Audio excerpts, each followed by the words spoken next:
Армысыздар, Қарашанақ телеарнасының көрермендері, сіздермен бірге мен Өтепберген Қарасай, бүгінгі хабардан көретіндеріңіз. Өнер қырандары театры Ақсай сахнасында.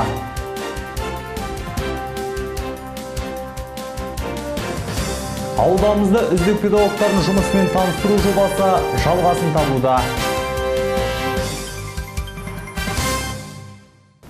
Бұл күні өнер қырандары театрын білмейтін қазақ кемде-кем. Өйткені қалың көпшілікті тәрбиелеп отыра, күлкіге қарық қылатын өнер тарландарының шоқтығы биік.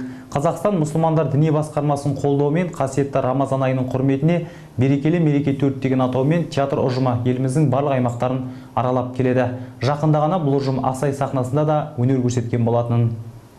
Қасиетті Рамазан айының алдында еліміздің барлық аймақтарын аралап келе жатырған өнер қырандары театры жақында ғана Бөрлі ауданы Ақсай қаласында болып, қалың көрерменнің алдында өнер көрсетті.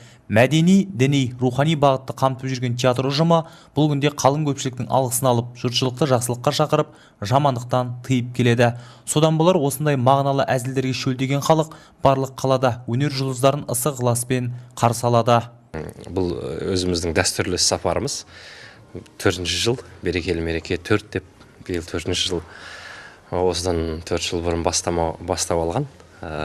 Қазақстан мұсылмандар діни басқармасының бастамасы, Аллаға шүкір, қазірде осы жақсы дәстүрге айналды. Бүткіл Қазақстанды айналып келе жатырмыз. Елордамыз Астанадан бастадық. Жаңағы бас мүфтиіміз Серік Ораз қажы өз шымылдығын ашып, сәттілікке бастап берді.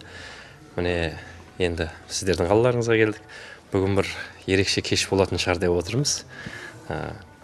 Біраз қалалардан тәжірибе алдық, халықтың арасындағы қабылдауынан деген сияқты. Қойылымдарымыз енді сол қасиетті Рамазан айының қарсаңында «Хош келдің Рамазан» деген сондай бағытпен шығып отырмыз. Бұл жердегі ерекшелік, қойылымның ерекшеліктері отбасына басым көпшілік назар салынады. Отбасындағы бала тәрбиесі, ата-ананың қадірі, оларды құрметтеу деген сияқты. Досым, рахмет ниетіңе мен енді осы жол шынымен кетейін. Естің ғой? Түйе қалай деп сұрашы деп атыр сені. Түйенің еті дейді. Өркеш май болса да жүрекке тимейді дейді. Досым бар ғой, мен саған бар, айтсам сенбейсің қазір. Апыл күнің көр ғой, салаты бар ма? Керемет салат, 10 жемей кетпейсің бар ғой. Агурчик салат жасайды бар ғой, өте ерекше жасайды бар ғой. Керемет алат. Бидеме байдалап тұрайды да. Соған ала, сәбіз қосады, колбаса қосады, не қосады. Ой, ерекше бар ғой. Керемет. Қазіргі таңда республика көлемінде әзіл-сықақ театрлары аз емес. Өнер ұжымдарының басым көпшілігі арзан әзілге мән беріп, тек халықты күлдірте алсақ деген мақсатпен сахнаға шығып жататыны жасырын емес. Ал өнер қырандары театрында бәрі өзгеше. Ата-ананы сыйлау, ата-анаға қандай жақсылық жасасаң да, жамандық жасасаң да алыңнан шығатыны, қандай іске де сабырлықпен қарап, мұқтаж жандарға көмек беру, қоғамдағы әлсіз топтарға демеу болу сынды қойылымдарында тұнып тұрған тәрбие, тұнып тұрған хикметті көре аласыз. Театр ұжымының өңірлерді аралап концерт беруіне Қазақстан мұсылмандар діни басқармасының септігі орасан. Біздің ауданымызға келуге де аудан имамдары, дін саласының мамандары септігін тигізіп отыр. Аса қамқор, ерекше мейірімді, рахымды Алланың атымен бастаймын. Бүгін ауданымызға республикаға танымал өнер қырандары театрын арнайы шақыртып, ауданымыздың халқы көрсін, білсін деп, бұл театр қазіргі таңда республикамызда рухани патриоттық тәлім тәрбиесі бар көріністерді қойып жүр. Ата-ананы құрметтеу, жат ағымнан сақтану, сол секілді жаңағы отбасылық құндылықтар, өзіміздің қазақшылығымыз сақтау мақсатында ұлттық құндылықтарымызға бірден бір үлесін қосып жүрген азаматтар. Бұл бүгінгі болып жатқан жаңағы шарамыз, алдымызда келе жатқан Рамазан айы бар. 1000 айдан да қайырлы Рамазан айына байланысты берекелі мереке 4 бағдарламасымен арнайы алдырып жатырмыз. Енді барша Бөрлі ауданының тұрғындарын келе жатқан Рамазан айымен құттықтаймыз. Бұл ай шынында баршамызды жақсылыққа шақырып, жамандықтан тыятын, әр адамның өз мінез құлқын дұрыстайтын, сауапты көбірек жинайтын айлардың бірі. Сондықтан да Рамазан айында, осы Рамазан айының қарсаңында осындай аудандық мешітпен бірлесіп көптеген ағаларымыз қолдап осы шараны ұйымдастырып жатырмыз. Өзіміздің қазақы болмысымызды насихаттап, ата дініміз бен руханиятымызды ұштастырып жүрген өнердің қырандары Ақсай қаласының сахнасында ерекше өнер көрсетіп, халықтың қошеметіне бөленді. Ендігі қорытынды концерт 13 мамырда Алматы қаласы Республика сарайында өтпек. Өтеп берген Қарасай, Тимур Төлепбергенов, Азамат Бабагөжиев, Қарашығанақ телеарнасы. Ұстаз мәртебесін арттыру, өз қызметтерінде үздік көрініп жүрген педагогтардың жұмысымен таныстыру, ұстаз атын ардақтау мақсатында Бөлі аудандық білім беру бөлімі жаңа бір жобаны қолға алған жайда осыған дейінгі шығарымдарымызда айтқан болатынбыз. Бүгін біз тағы бір педагогтың жұмысы, атқарып жатырған қызмет жайлы сөз қозғаймыз.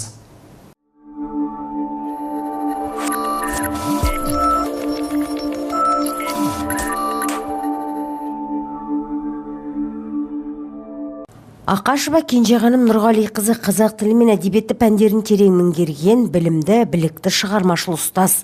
Ол оқу мен оқытуда жеңілден ауырға, белгіліден белгісізге дидактикалық ұстанымын басшылық қалады. Сабақ кезеңінде берілетін білім мазмұнын сыни тұрғысынан ойлау стратегияларына, оқушыны сыни пікір айта білуге, диалогтық оқыту түрлеріне, жеке тұлғаның функционалдық сауаттылығын арттыруға негіздейді. Тұлғаның тұтас жүйелі бірізді білім алып, алған білімді үнемі қайта жаңғыртып отыруды көздейді. Ұстаз еңбегі оқушы нәтижесімен бағаланады. Ұстаз сабақ беру үдерісінде үнемі заманауи білім мен біліктілік технология талаптарына жауап беріп, оқу мен оқытудағы инновациялық технологияларды қолданып отырады. Ол 2013 жылы Қазақстан Республикасы педагог кадрлардың біліктілігін арттыру деңгейлі бағдарламалары аясында екінші деңгей бағдарламасы бойынша мұғалімдерді оқыту курсын аяқтады. Мұғалім оқытудағы жаңа тәсілдерге баса назар аударады. Осыған орай диалогтық оқыту мәселесі бәсекелестік орта тудыру тақырыбында жұмыстануда. Ұстаздық деген ол анау бұрынғы заманнан бері мәртебелі мамандықтардың бірі деп ойлаймын. Жалпы ұстаздық ол ең бірінші тұлғаны сыйлау, жеке тұлғаны сыйлаудан басталады.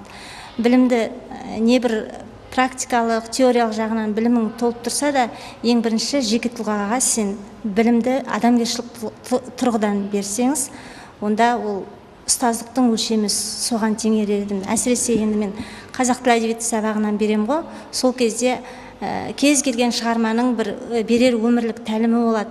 Осы бала бүгін осындай бір құндылықтарды алып кетсе екен, өмірлік тәлімі алып кетсе екен деген бағытта беруге тырысамын. Енді өлмейтін, өшпейтін, өзінің қадірін жоймайтын мамандықтардың бірі деп ойлаймын.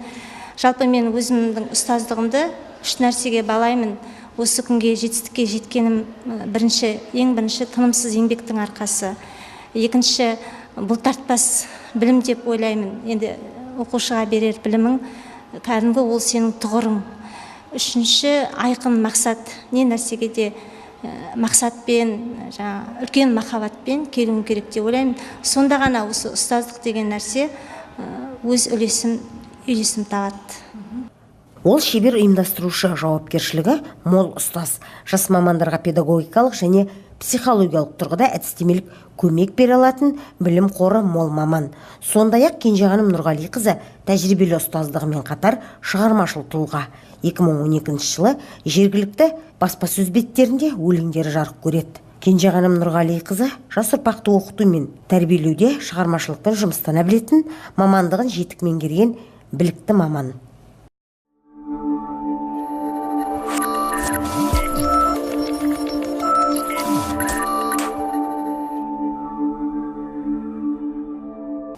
Бүгінгі күнге келіп жеткен ақпараттар легі осындай болды. Жағымды жаңалықтарымыз көп болсын, әр күніміз шуақты, ұрпағымыз қуатты болғай.